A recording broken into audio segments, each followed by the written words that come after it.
ყოვლადწმინდა სამების სახელობის საპატრიარქო ტაძრის მღვდელმსახური დეკანოზი დავით თავაძე შემოგვიერთდა. დღეს საქართველოს მართლმადიდებელი ეკლესია აღნიშნავს ამაღლების საუფლო დღესასწაულს და სწორედ ამ დღესასწაულის არსის და მნიშვნელობის შესახებ უნდა ვისაუბროთ. დაგვგლოცეთ მამა დავით. მართლმადიდებლობთ, გილოცავთ. დიდი მადლობა თქვენს გილოცავთ, მადლობას მოგახსენებთ ჩვენთან მობრძანებისთვის. ვიდრე ვისაუბრებთ უშუალოდ არსზე და მნიშვნელობაზე დღევანდელი დღესასწაულის, გავიხსენოთ თუ რას გვაუწყებს წმინდა წერილი ამ დღესასწაულის შესახებ, რა არის ამ დღესასწაულის შესახებ ცნობილი, მოთხრობილი წმინდა წერილში. ჩვენ ვიცით, რომ უფალი აღდგომიდან 40 დღის განმავლობაში ვიდრე ამაღლებამდე ეცხადებოდა მოწაფეებს და სასუფეველის შესახებ მოუთხრობდა. შემდგომ უკვე მე-40 დღეს გალილეიდან დაბრუნებული მოწაფეები იკრიბებიან ერთ სახლში, სადაც ეცხადებათ უფალი და აი რა ხდება ამ დროს. მართლმადიდებლობთ, გილოცავთ დღევანდელ დღეს. მართლაც ბრძანებთ აღდგომიდან მე-40 დღეს გალილეიდან, როცა დაბრუნდნენ მოწაფეები, იესო ქრისტეს მოციქულები შეიკრიბნენ ერთ სახლში, იქ მათ გამოეცხადათ უფალი და უფალმა აუწყა მათ, რომ ესე იგი მალე მოულენდა მათ სული წმინდას. ისინი არ უნდა გაშორებული იყვნენ იერუსალიმს და ამის შემდეგ იესო ქრისტემ წაიყვანა ისინი ბეთანიის მიმართულებით ერეონის მთაზე. შემდეგ აკურთხა ისინი, ხელები ცეცად აღაყრო და თანდათან იწყო ამაღლება. ამაღლდა მათგან და მცირე ხანში ღრუბლებში გაუჩინარდა. და ვიდრე მოწაფეები ცას შეჰყურებდნენ, ეჩვენა მათ ორი ანგელოზი, როგორც გვაუწყებს საქმე მოციქულთა. და ასეთ რამე უთხრა იქ შეკრებილ საზოგადოებას ანგელოზებმა, რომ კაცნო გალილეელო რა ისას გადახედავ ზეცად, ესე იესო რომელი ამაღლდა თქვენ გაზეცად, ეგრეთვე მოვიდეს, ვითარცა იგილეთ აღმოვალი ზეცად. ანუ მეორე მოსვლის ყოველთვის ალბათ ეს ძველ ქართულად ნათქვამი, რომ როგორც თქვენ იხილეთ მისი ამაღლება, ასევე იქნება მისი მეორედ მოსვლა. აქ საგულისხმო არის ერთი მომენტი, რომ მოციქულებმა მხოლოდ ნაწილი იხილეს ამაღლებისა, ამობენ წმინდა მამები. ისევე როგორც მაგალითად ნაწილი იხილეს ადამიანებმა აღდგომისა. ჩვენ ვიცით, რომ ჩვენ აღდგომის პროცესი არ უნახავს არავის, მაგრამ აღდგარი მაცხოვარი იხილეს. და დასაწყისი ამაღლებისა იხილეს ადამიანებმა, მაგრამ თვალთა უძლურების გამო და უღონოების გამო დასასრული ვერ იხილეს და სწორედ ამიტომ მათ გახდა საჭირო ორი ანგელოზის გამოცხადება, რომ მათ აუწყეს ადამიანებს და აუხსნეს და განუმარტეს, რომ ამ დროს მოხდა მაცხოვრის ზეცად ამაღლება. საერთოდ აქ კიდე მნიშვნელოვანი ფაქტია, რომ ანგელოზებს თეთრი სამოსი აწვიათ, ამასაც აქვს მნიშვნელობა და ეს ნიშნავს უკვე გამარჯვებას და ზეიმურობას და რომელ გამარჯვებაზეა საუბარი, ამაზე ცოტა მოგვიანებით გეტყვით. იონე ქრობელი ამბობს ასეთ რაღაცას, რომ ჩვენო საერთოდ ადამიანებსო გვაქვს სამი უჩვეულო სასწაულიო. პირველი სასწაული ეს არის უქორწინებელი დედის მშობიარობა, მეორე სასწაული არის სამდღიანი ვნების შემდეგ აღდგომა და მესამე ეს არის ხორცის სათამიმართ ამაღლება და სწორედ ამაზე საუბრობს ადამიანური ბუნებით ამაღლდა. ანუ ესე იგი საქმე იმაშია, რომ აი მაგალითად, როდესაც ჩვენ საუბრობთ ამაღლების შესახებ, უნდა ეს მოვლენა განვიხილოთ რამდენიმე კუთხით, რამდენიმე მნიშვნელობით, რომ გავიგოთ აი არსი რა თქმა უნდა, როგორ ამაღლდა და რატომ არის ჩვენთვის ადამიანური ბუნებისათვის მისი ამაღლება განსაკუთრებით მნიშვნელოვანი. პირველი არის რა თქმა უნდა მოვლენის ონტოლოგიური მხარე და თქვენ სწორად ბრძანეთ რა თქმა უნდა, რომ ჩვენ ვიცით, რომ ძეღთისამი იყო ადამიანური ბუნება, რომელიც ზეცად აამაღლა და საღვთო დიდებას აზიარა. ეს ყველამ უნდა ვიცოდეთ, ეს უნდა იყოს ჩვენთვის ანბანური ჭეშმარიტება. თუ რატომ გვწამს ამაღლებისა და რატო გვიხარია ჩვენ ეს. იონე ქრობელის თქმით, უფლის ამაღლებამ ადამიანი მიამსგავსა ანგელოზებს და ადამიანი შეერთო უხორცოთა დასს და მიწისათვისაც კი უღირსი ადამიანიო ზეცაში დამკვიდრდაო. ალბათ ამაზე საინტერესო შეფასება არც კი არსებობს ამ მოვლენისა. მაგრამ ამასთან ერთად ჩვენ ვიცით, რომ ამაღლებას ჰქონდა სხვა მნიშვნელობაც, ასე თქვა, სხვაგვარად შეიძლება განვიხილოთ მისი მნიშვნელობა. ეს არის ესქატოლოგიური მნიშვნელობა, რა თქმა უნდა, აღდგომის ამაღლებისა. ანუ ესე იგი, ჩვენ ვიცით, რომ როგორც ამაღლება იყო იესო ქრისტეს მიწიერი ცხოვრების დასასრული, ასევე მამები გვეუბნებიან, რომ მისი მეორედ მოსვლა იქნება კაცობრიობის ცხოვრების მიწიერი ცხოვრების დასასრული. როგორც ესქატოლოგია, რომ სწავლება მეორედ მოსვლის შესახებ. იონე ქრობელი ამბობს, რომ ანგელოზებნიო ამ დროს თან დაემოწაფნენ ამ სანახაობასო და ამით მეორედ მოსვლას მაუწყებლობდნენო. ანუ ესე იგი იესო ქრისტე თავად არის რომ ამობენ წმინდა მამები წინასწარმეტყველი მისი მეორედ მოსვლისა თუ როგორ იქნება მეორედ მოსვლა და ამასთან ერთად ესე იგი ჩვენ ერთი რაღაცა უნდა ვიცოდეთ რომ იესო ქრისტე კი მოვა მეორედ მაგრამ არა ისე როგორც მოვიდა პირველად როგორც ამოს იოანე ექროპირი არა მდაბალთა მოქმედი როგორც პირველად არა თუ ნავში მძინარე არა თუ დაღლილიან მოწყურებული არა თუ ვიზუს ჩოჩორზე მჯდარი არამედ ღრუბლის ეტლზე დაბრძანებული, არა მსაჯულის დალიჭთან მდგარი, დალიჭი საერთო სიტყვა ძველი ქართული სიტყვა და ნიშნავს სამსჯავროს. ანუ თვითონ იდგა სამსჯავროზე, თვითონ გაასამართლეს, ხო? არამედ სოფლიოს გამსჯელი და მებადურთათვის მსაჯულის უფლებამოსილების მიმნიჭებელიო და ამაღლებასაც რა თქმა უნდა ზნეობრივი მნიშვნელობაც გააჩნია. ეს იმას ნიშნავს, რომ ჩვენ უნდა გვახსოვდეს, რომ არა მხოლოდ მიწას, არამედ ვეკუთვნით ზეცასაც და ჩვენ უნდა ავმაღლდეთ ყოველგვარი ასე ვთქვათ, მიწიერზე და ყოველგვარ დაბალზე. თუ რამდენადაც მოვაკეთოთ ამას ყოველდღიური ყოველდღიური პროცესია, ხო ვთქვათ ეს. რა თქმა უნდა. საკუთარ თავზე გამარჯვება და ამაღლებისკენ სწრაფვა. მამა დავით, სარწმუნოების სიმბოლოში წამში ჩვენ ვკითხულობ და ამაღლდა იგი და დაჯდა მარჯვენით ღვთისა და მამის. აი როგორ უნდა გვესმოდეს ეს სიტყვა?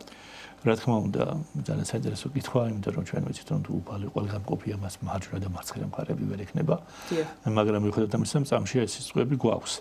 და რა ვიცი, მამები ბევრი რამ თქმა შეიძლება ამასთან დაკავშირებით, მაგრამ მაგალითად ამბობენ ასეთი განმარტება არსებობს ამ საკითხისა, რომ როდესაც მაგალითად იმპერატორი მართავდა ქვეყანას და მისი ვაჟი სრულწლოვანი ხდებოდა, ანუ მისი თანამმართველი იყო, მაშინ ხდებოდა განსაკუთრებული რიტუალი ინტრონიზაციისა სასახლეში, დაიდგმებოდა ორი ტახტი, ერთზე ჯდებოდა იმპერატორი, მეორეზე მარჯვენა მხარეს მისი თანამმართველი თუ მისი ძევინც იქნებოდა და მარჯვნივ ჯდომა იმპერატორის მსგავს ღირსებას და ძალაუფლებას მიუთითებს. ანუ ესე იგი, მისი მამის ძლიერების მარჯვენით დაჯდა ის ისეთივეს რო ყოფილი ესეთვე ერთარცია და ესეთვე დიდებულია და ისეთივე ძლიერია იესო ქრისტე, როგორც რა თქმა უნდა მამა ღმერთი და მხოლოდ ამას მიუთითებს და ამდენად აღნიშნული სიტყვები მამა ღმერთის და ძე ღმერთის თანაბარ ღირსებაზე და თანაბარ ძალაუფლებაზე მიუთითებს რა თქმა უნდა.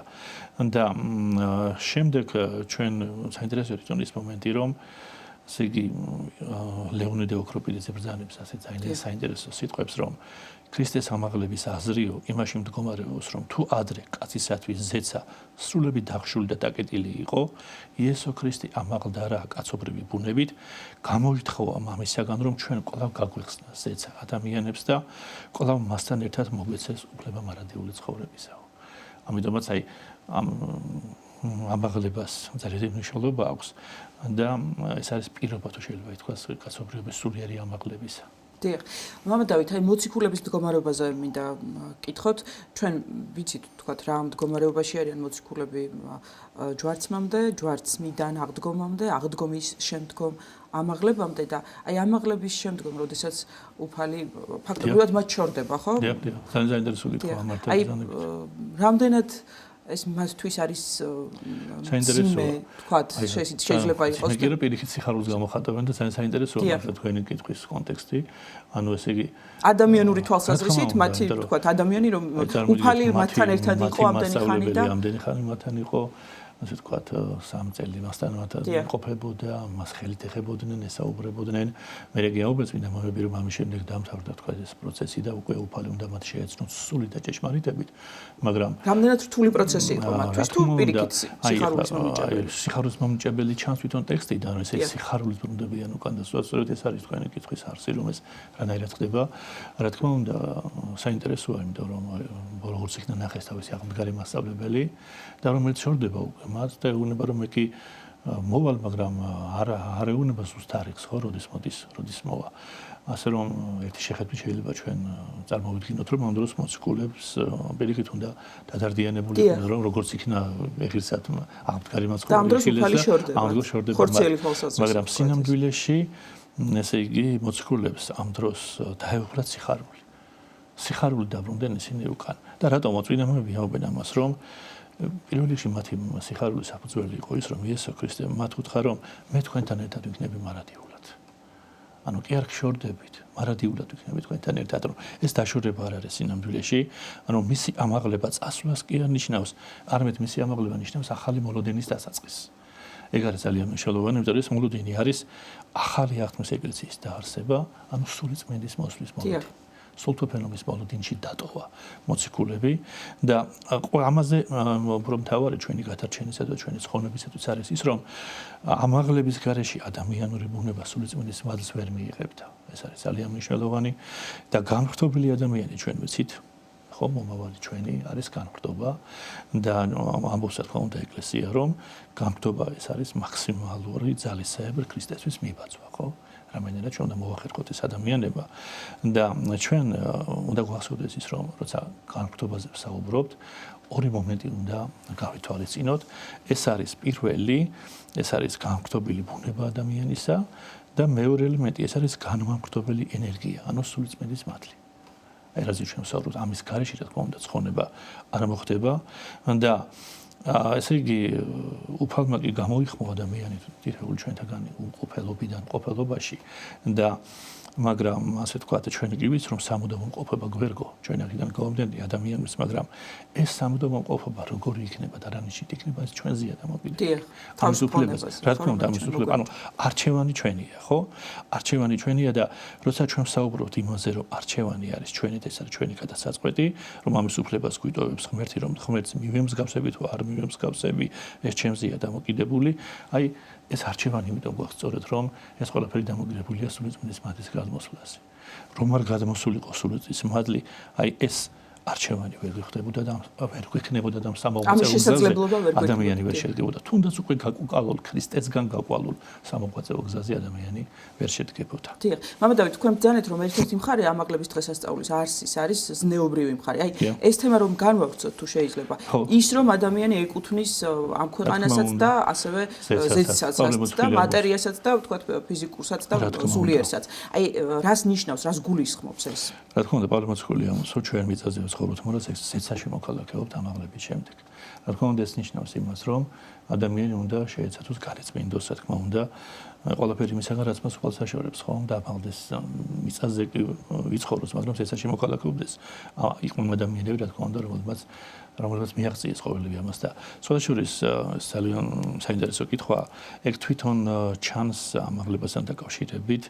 გვახსოვს ჩვენ ალბათ ის მომენტი, როდესაც იესო ქრისტე ეუბნება, ასე ვთქვათ, მოციქულის უფეხები უნდა დაგბანოდო. დიახ. ხო?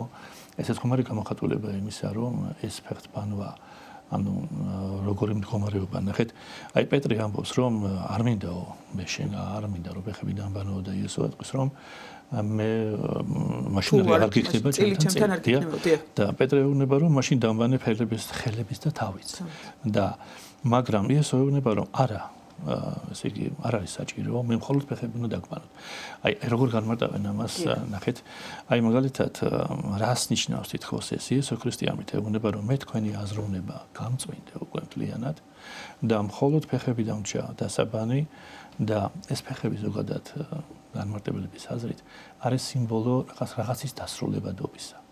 აი როგორ მაგალითად ნახეთ, ხო გვახსენდება ესეთი მომენტი იაკობი და ესავი რომ იყვნენ ძმები და როცა ესავი იბადებოდა თმიანობა არის ნება შემოსილობის სიმბოლო. და სადაც მთავრდება თმიანობა, კი იწყება თქვათ ნებისგან განძარცვულობა, ხო? და იაკობი ესავს მოეჭიდება ქუსლზე. ანუ ეხას ფეხია, ქუსლია, ხო, რომ ნება შემოსილება მთავრდება, იწყება უვნებობა, ხო?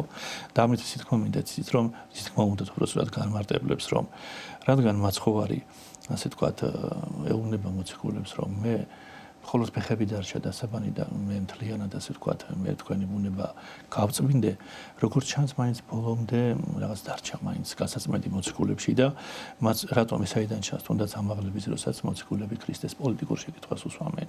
რომ როდის იქნება მღვდლის მოაგებ მეორედ მოსვლასო იერუსალიმსა, ხო? და იმაში კი დაბანა იმ დროს ქრისტემ მოციქულეს ის ფეხი, რა თქმა უნდა, ანუ პირდაპირ გაგებით, მაგრამ სულიერი განწმენდა, ასე ვთქვათ, მთლიანი განწმენდა თუ შეიძლება ვთქვათ მოციქულებისა, იმ ფეხების დაბანაც და დამთავრება და სრულყოფა მოციქულებისა, რა თქმა უნდა, ამბობენ წმინდა მამები, რომ მოგვთასვათ ამაღლების დროს და თქვენ როგორ ბრძანეთ, როცა ბრძანეთ, რომ აი გახარებულები რატო დაბრუნდნენო, აი ესეც იყო მოციქულების სიხარული. რომ საბოლოო განწმენდა მოხდა უკვე მათი ამაღლების დროს. აი ამ დროს სულიერად მოხდა თითქოს ის აი დარჩენილი ნაწილის განწმენდა, რაც არის დასრულებადობის სიმბოლო, რაც გამოიხატა ფეხებში და ქუსლში და აი ეს იყო ერთ-ერთი საფუძველი მოციქულების სიხარულისა. და ჩვენ ამიტომ დავაკავშირეთ ეს, რომ ეს რა თქმა უნდა არის ნეობრივი საფუძველი ბიჭოდში, რომ ადამიანი ასე უნდა შეეცადოს რომ მთლიანად განწმინდოს მისი ადამიანური ბუნება. მამედავით, ლიტურგიკული თვალსაზრისით თუ იცვლება რაიმე ამაღლებიდან სულთმოფენობამდე, ან პირად ლოცვებში, ვთქვათ, რა ცვლილებები არის, ჩვენ ვიცით რომ ვთქვათ, აღდგომიდან ამაღლებამდე პირად ლოცვებში არის ცვლილებები. იცვლება რა თქმა უნდა. მე უფრო უზეცათა კაშინის სემოლო პირად ლოცვებში ეს ვიცით. სულიწმინდის მოხმობას რაც ნიშნავს. მოხმობას სულიწმინდის სულთმოფენობამდე ეს ვიცით მაინც არ იკითხებოდა. ის რა თქმა უნდა ღირსაცის ნაცვლად ეს იცვლება. რა თქმა უნდა ლიტურგიულ მსახურებაში არის საიმურობა, თავისი განსაკუთრებული მსახურების დამახასიათებელი ნიშნები და რა თქმა უნდა ყოველივე ამას თვითონ როცა თითოეული ადამიანი დღეს მიბრძანება ტაძარში თავის თვალით ნახავს რომ რა თქმა უნდა განსაკუთრებულად ცდილობს ეკლესია რომ წარმოაჩინოს დიდებულება ამ დღესასწაულისა. და რა თქმა უნდა დღეს ყველა ტაძარში არის საზეიმო მიმართულებით. ამაღლებიდან სულთმოფენობამდე რა ხდება წმინდა წერილი, ვთქვათ, აი ამ პერიოდის შესახებ რას გვაუწყებს? ეს არის როგორც გითხარით, აი მოლოდინი და ამ მოლოდინში იმყოფება მოციქულები. ეს არის ახალ დაახლოებით ისეთი მოლოდინი, როგორც მაგალითად ჩვენ გვაქვს დღეს ადამიანებს, ხომ ჩვენ ვიცით რომ უნდა მოვიდეს ქრისტე მეორედ, მაგრამ არ ვიცით როდის უნდა მოვიდეს. და მოციქულები კიდე ეროდებოდნენ უფალს და არ ეცოდნენ როდის უნდა მოსულიყო, მაგრამ იცოდნენ რომ აუცილებლად მოვიდოდა ის. და რა თქმა უნდა ეს ნიშნავს იმას, რომ როგორც ჩვენ წეგავ თქვით, ეს მოლოდინის სიხარული დაღავსებდა მათ და ეს დარწმუნებულობა იმისი რომ იესო ქრისტეს ღმერთი მათ არ მიატოვებდა და სულიწმინდა გარდა მოვიდოდა მათზე. რა თქმა უნდა ეს იყო მათი სიხარული საფუძველი. ჩვენ თქვენ ბრძანეთ სწორად რომ 40 წლის განმავლობაში მაცხოვარი ასწავლიდა მოციქულებს სასופევლისათვის ცათა და ჩვენ არ ვიცით რა სასწავლიდა კონკრეტულად ეს არ არის წმინდა წერილში მოცემული, მაგრამ რა თქმა უნდა რაზე იქნებოდა საუბარი, რამაზე წარმოდგენა გვაქვს რა თქმა უნდა ეკლესიას, ეს იქნებოდა ყველაზე მნიშვნელოვანი მომენტები ადამიანის ხონებისათვის და ადამიანის ნეობრივი განვითარებისათვის და რა თქმა უნდა ახლა ეს 10 დღიანი მოლოდინიც არის როგორი მდგომარეობაცით რომ ესე იგი ეს მოციქულებმა იციან რომ სანამ სულიწმინდა არ გადმოვა მათზე იქამდე მათ მიერ ნაკადაგარ სიტყვას ძალა არ ექნება, საფრთხო ძალა არ ექნება. თუნდაც ამიტომაც ეს არის ეს 10 დღიანი მოლოდინი მათთვის ძალიან მნიშვნელოვანი, იმიტომ რომ ჩვენ ვიცით რომ მოციქულების გარდა მრავალი ქადაგებდა აი მაშინ იერუსალიმში, მაგრამ მას სიტყვას ძალა არ ჰქონდა. იესო ქრისტეს კიდე ყველა უსმენდა და საფრთხო მადლით სანამ შეიჭრებოდნენ მოციქულები, იქამდე ქადაგებას არ დაიწყეს. ანუ ისინი თვითონ ამას ანიჭებდნენ ამ მოლოდინს ძალიან დიდ მნიშვნელობას, რომ ღმერთის ძალა მისცემოდა თავის სიტყვას და თავიანთ სიტყვას, იმიტომ იყო რომ მაცხოვარს ყველა უსმენდა და თქვა სხვა ქადაგებლები, რომლებიც აი შეიძლება ცდილობდნენ იმას, რომ ადამიანების გულები დაეპყროთ. შეიძლება რომ აი ვერ აღწევდნენ თქო ისეთ შედეგს როგორც მაცხოვარი. ხო, ეს 10 დღიანი მოლოდინი არის რა თქმა უნდა უკავშირდება სწორედ ამას რომ მოვა მაცხოვარი, სექსუალიზმის მათი გადმოვა მათთან და ადამიანი უნდა ელოდებოდნენ და იყო იერუსალიმში. იერუსალიმი აგრეთვე არის წმინდა მომენტთან ადამიანის გულის სიმბოლო. იერუსალიმის არ უნდა დატოვონ, რომ სინამდვილეში შეხვედრა უფალთან ადამიანის გულთან გულში ხდება. ეს არ ქონდა ბიოლოგიური გული არ არის რა თქმა უნდა, ხო? და ეს ყოველგვარი მადლი და ყოველგვარი სასოება და ჩვენ გაგოსინა უფლის მიმართ შეხვედრის ადგილი რა თქმა უნდა არის ადამიანის გული და აი მოციქულები როგორც ჩანს ასე ვთქვათ ცდილობდნენ რომ ეს ყველაფრისთვის მომზადებულიყვნენ მათი დღის განმავლობაში და რაც შეეხება კიდე ერთი მომენტი გვაქვს რომ აი მაგალითად როდესაც არის საუბარი იმაზე რომ ესე იგი ჩვენ რა თქმა უნდა საუბრობთ რწმენაზე იმ რწმენაზე რომელიც უნდა გაცდიერებულიყო რომელსაც უნდა მიეცემოდა საფრთხო ძალა და რომელსაც უნდა მოექცია მთელი სამყარო და დღეს როდესაც ჩვენ ხვდებით ადამიანებს ხო აი რომლებიც მაგალითად დღეს ეკლესიაში ვერ მივიდნენ ხო რომლებიც ვერ აცნობიერებენ მაგალითად ევანგელიის დღესასწაულის მნიშვნელობას ამის გამოსვლების მნიშვნელობას მაგრამ ასეთ ადამიანებმა შეიძლება გვიწყდეს ასეთი რაღაცა რომ მე მწამს ღმერთი ხო და რაში გამოიხატება და შეიძლება თქვა რომ ამისათვის არის ეკლესია საჭირო მე ხომ წამს ღმერთის ასე ამბობს ზოგიერთი ხო და ამიტომაც ჩვენ ასეთ ადამიანებს უნდა უთხრათ დღეს რომ ეს არ არის მთავარი ეს არის არკმარა, სიტყვები მარტო მწამს არკმარა, იმიტომ რომ თავარია ვიცოდე რისი მწამს და ჩემი რწმენა არის თუ არა მართალი. ეს არის ძალიან მნიშვნელოვანი, რომ რაღაცის მწამს გასაგებია, ხო?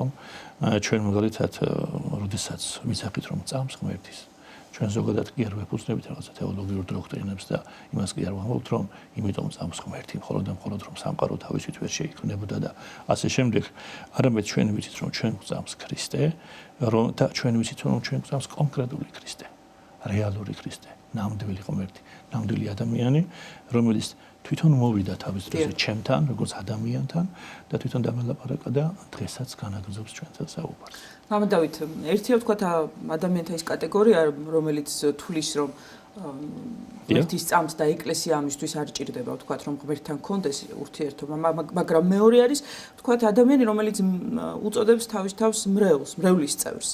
და აღდგომის შემდგომ აი ვთქვათ დიდ მარხვაში ესეთი მოშურნეობით სულისკვეთებით გამოირჩევა და აღდგომის შემდგომ რაღაცნაირად უნელდება ეს სულისკვეთება და ჩვენ ხედავთ ხოლმე რომ ტაძრების შედარებით ნუ ხა ცარიელი არ არის შეიძლება მაგრამ ის რაც ხდება ვთქვათ დიდი მარხვის განმავლობაში ტაძრებში და ისეთი ბევრი ხალხი ვთქვათ ლოცვაზეც წირვაზეც შემდგომ უკვე კვირაცხოვლობის შემდგომ ეს სულისკვეთება თითქოს ფერმკრტავდება და ნელდება და ამიტომაც ამიტომაც იწყება განსაცდელები ადამიანის ცხოვრებაში და მე ადამიანები ამბობენ რომ რატო ხო ამით თითქოს ყველაფერს ვაკეთებ მარხულობ ლოცულობ გარეგნულად და რატომ ვარ ასეთ განსაცდელი ეს ყველას გვემართება მე მგონი ანუ ჩემ თავზე ვიტყვია ყველას გამოგვიცდია რა თქმა უნდა აი და ამიტომაც მე ადამიანის ცხოვრებაში გადაულახავი განსაცდელებია და ეს არის ერთ-ერთი მიზეზი იმიტომ რომ ჩვენ გვმართებს რომ ან ვიყურთ თბილი ან გრილი ხო ეს ნელთბილობა რომ აი ისეთი მდგომარეობა რომ ეს როგორც აი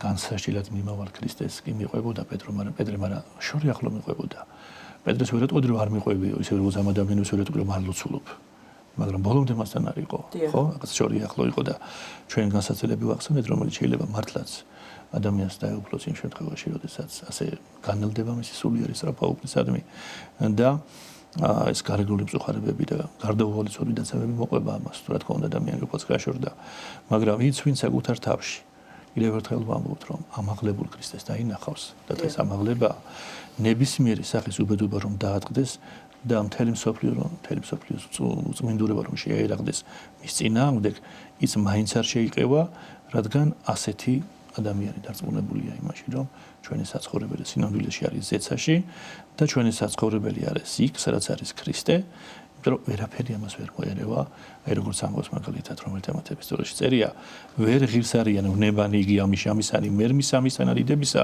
რომელი გამოჩინებათ არ ჩვენ დამომართ ანუ არაფერი არ ღირს ამათ იმ დიდების დაკარგვად და ვერაფერი ვერ შეედრება იმ დიდებას რომელიც ვერ მოგველის ჩვენ და ვერანი განსაცდელი ამას რა თქმა უნდა ვერ დაამარცხებს და ამიტომაც ზეიმობთ ჩვენ დღევანდელ დღეს რომ ჩვენ ვიცით რომ იესო ქრისტეს პიროვნებაში ღმერთმა მთელი კაცობრიობა მიიღო და ყველა გზა რომელიც ჩვენ გვაშორებდა უფალთან გაიხსნა და ასე ვთქვათ ყველა გაყოფილი გზა რომელიც ღმერთსა და ადამიანს შორის იყო შეერთდა და გაერთიანდა. დიახ, მამა დავით, აი ამაღლებულ ქრისტეს დავინახავთ კი ჩვენს თავში, თუ კი ჩვენ ვერ ვიაზრებთ დღესასწაულის არს, არ ვიცით, არ გვაქვს რაღაც ელემენტარული საღვთისმეტყველო ცოდნაც კი ამ დღესასწაულის შესახებ და თავს უწოდებთ მორწმუნე ქრისტიანებს და თქვათ ვესწრებით წირვებს. რა თქმა უნდა, ესე არ მოხდება, იმიტომ რომ ქრისტიანობა არის ცნობიერი სარწმუნოება და ჩვენ უნდა ვაცნობიერებდეთ ყოველ იმას რა გვწამს და როგორ და დღეს ამის შესაძლებლობა ნამდვილად არსებობს ვერავინ ვერ იტყვის დღეს რომ მას უნდა რამის გაგება და ამის შესახებ ინფორმაცია ვერ მოიძია.